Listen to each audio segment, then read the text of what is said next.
Donald Trump declared today that immigration raids are hurting farmers, and I just hope he finds whoever's responsible for that policy. For more on this, it's time for a closer look. Sadly, it's just a fact of life that no matter how unpopular Donald Trump is, he'll always have his hardcore MAGA fan base, and they'll always support him no matter what he does. He could do one of those viral cooking TikToks where he dips a drumstick in a jar of peanut butter, then rolls it up in the Constitution and fries it in a pan, and he puts it in a blender and mixes it with ground beef and spaghetti and pours it into a big bag of Doritos, then he pours it back out into a second frying pan where he shapes it into a face with holes for the eyes and cracks some eggs and put them in the holes, and it looks terrifying, but his supporters would be like, tastes like liberal tears. By the way, those are all real things that I've seen people do on TikTok, including that terrifying meat and egg face, which looks like somebody Donald Trump would hire as his lawyer. Oh no, Rudy, you've done it again. It's like the saying goes, out of the frying pan and into the other frying pan. But Trump's cult following is still only about a third of the electorate. Everyone else is watching what Trump is doing in LA right now with ICE raids and federal troops and thinking, oh, I do not like this. A new poll shows President Trump's approval rating has taken a hit. The newest Quinnipiac poll was just released this afternoon. It shows 38% of voters approve of the way Trump is handling his job. The numbers are similar when it comes to immigration and deportations. Approval numbers are 43% and 40% respectively. Just on the broader issue, 54% in this particular poll disapprove. And then when you go to deportations, it's even a little higher, Malik, 56% disapprove. People don't even approve of Trump on immigration, and that's what people wanted him for. Imagine being so needlessly cruel that you turn people against you on your signature issue. This is like if you went to an Eric Clapton concert, and instead of singing, "You look wonderful tonight," he's saying, "You looked wonderful last night, but tonight your outfit stinks and your face is busted." And you'd be like, dude, why you gotta be so mean? The point is, Trump is unpopular, and if you don't believe the numbers, you can just believe your eyes and your ears. It's a night of drama at the Kennedy Center, and that's not because of the production on stage. President Trump was both booed and cheered as he sat down to watch the opening night of Les Miserables. Before the show and during intermission, some other audience members clapped for the president. Others booed him and shouted "felon." Okay, but in fairness, maybe it was just the MAGA audience yelling at Jean Valjean. You're a felon! Get back that loaf of bread, you piece of Unless you're stealing it for Trump, in which case you're a hero. Pardon the bread thieves! Remember, Trump made himself chairman of the Kennedy Center. He's showing up to a thing he's in charge of and still getting booed. That would be like Darth Vader getting booed on the Death Star. Hey, Vader, you suck! Boo!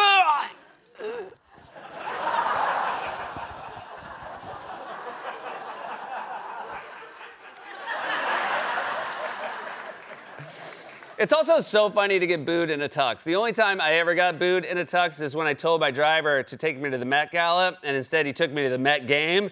And when I showed up, everybody said, "Oh, look, it's a funny guy who always jokes us down in his monologue." And then the whole team tried to hit me with their bats. I mean, it was fine. They kept missing. It's the Mets, but I know they're good now, but I got an exemption from the city. Well, my favorite description of Trump's night at the Kennedy Center came from the New York Times, which summarized his arrival this way: "It was probably not the reception the president was hoping for with his debut at the Cultural Center. He took over and now chairs, half full, half booing, and with a strong contingent of drag queens."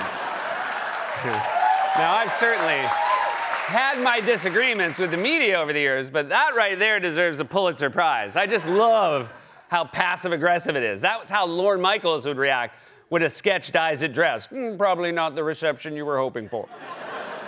I will say, I'm dying to know how many drag queens it takes to make a strong contingent. I mean, from Donald Trump's perspective, I'm guessing 2. I mean, if it's 3, he's definitely calling in the National Guard. Everyone heading to LA, turn around. DC just got hit by a monsoon. Jinx Monsoon, friend of the show. I just think it's worth remembering that people don't like this stuff. They don't like federal troops in American cities and masked agents abducting people off the streets. Trump promised this. We have to get all of these criminals, these murderers and drug dealers and everything. We're getting them out. But instead, he's delivering this. The conservative Washington Examiner, a conservative paper, has this quote out of a private meeting where Stephen Miller is screaming at agents, "What do you mean you're going after criminals? Why aren't you at Home Depot? Why aren't you at 7-Eleven?" We are seeing reports on immigration agents raiding farm fields and packing facilities in Central California. Masked officers descended on courthouses across the country this week and arrested stunned immigrants showing up for scheduled immigration hearings. Several federal agents from the Department of Homeland Security showed up at 2 elementary schools this week demanding to talk to students. A community in shock after a local high school student is suddenly detained by ICE. To put families at ease, LAUSD Superintendent Alberto Cavallo has called for safety perimeters around graduation areas. School police have been instructed to impede any federal agents who might try and target these ceremonies. I'm sorry, but that's insane. The only time you should ever need security at a high school is to stop those East High miscreants from stealing your goat mascot. I'm all for fun and games, but you just know if anything happens to Beavis and Headbutt, we will be pressing charges. Trump promised to deport violent criminals, but in reality, he's letting Stephen Miller run rampant with unhinged plans to raid Home Depots and 7-Elevens, and voters are not happy about it. Here's where the public is. Support for deporting immigrants who have a job. Only 15% of Americans support doing that.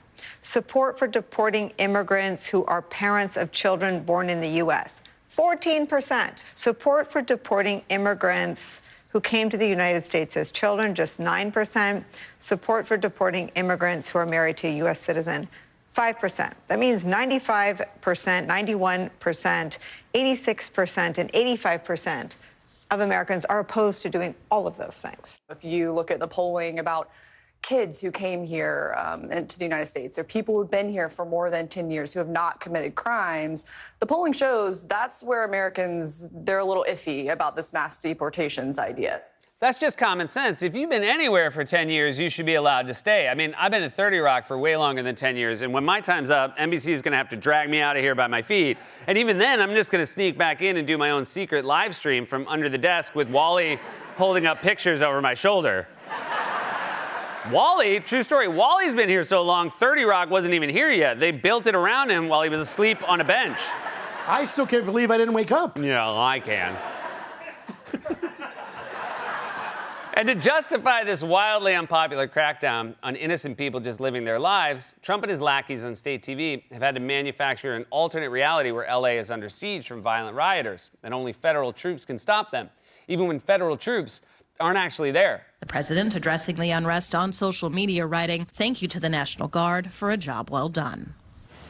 The mayor of LA says the National Guard has not yet arrived in that city. Overnight, President Trump thanked the National Guard for a job well done, but we've actually seen them just arrive here this morning, getting set up with riot gear, all of these armored vehicles. And he also seemed to make up this idea that the National Guard did a great job last night when they weren't here. They weren't even deployed, and he claimed victory. He's lost it. He's making things up, and he's putting people's lives at risk. Trump didn't even know the troops hadn't been deployed yet. I bet right before they left for Les Mis, he said to Melania, "I'm looking forward to a night of warm applause and 0 drag queens." So Trump courageously put a stop to the carnage he made up with troops that weren't there. But sadly, the lunatic left keeps insisting that mass deportations of innocent people are both unjust and counterproductive because many undocumented immigrants have jobs that are essential to the American economy. For example, in farming or hospitality. Just listen to this bleeding heart liberal from earlier today. We can't take farmers and take all their people and send them back because they don't have maybe what they're supposed to have, maybe not. And you know what's going to happen and what is happening? They get rid of some of the people because, you know, you go into a farm and you look and people they've been there for 20, 25 years and they've worked great and the owner of the farm loves them and everything else. And then you're supposed to throw them out. We can't do that to our farmers and leisure too, hotels. We're going to have to use a lot of common sense on that.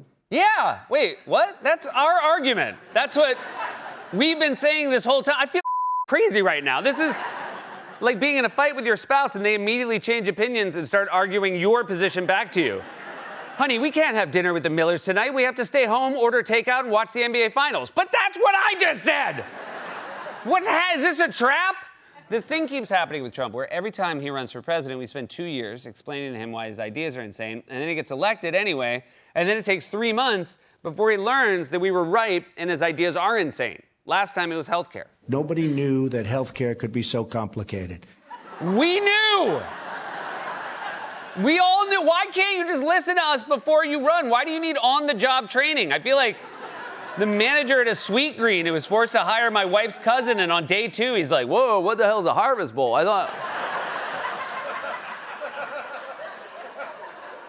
thought this was just salad. No, Devin, that's a different place. That's this entire ridiculous spectacle in a nutshell. Trump told everyone he was going to deport violent criminals, but it turns out what he's really doing is raiding workplaces, ripping families apart, and voters don't like it. So he's cracking down on the inevitable protests with military force, even though it's not needed and no one asked for it. Trump and his supporters are terrified that in the next election, voters will throw him out. This has been a closer look.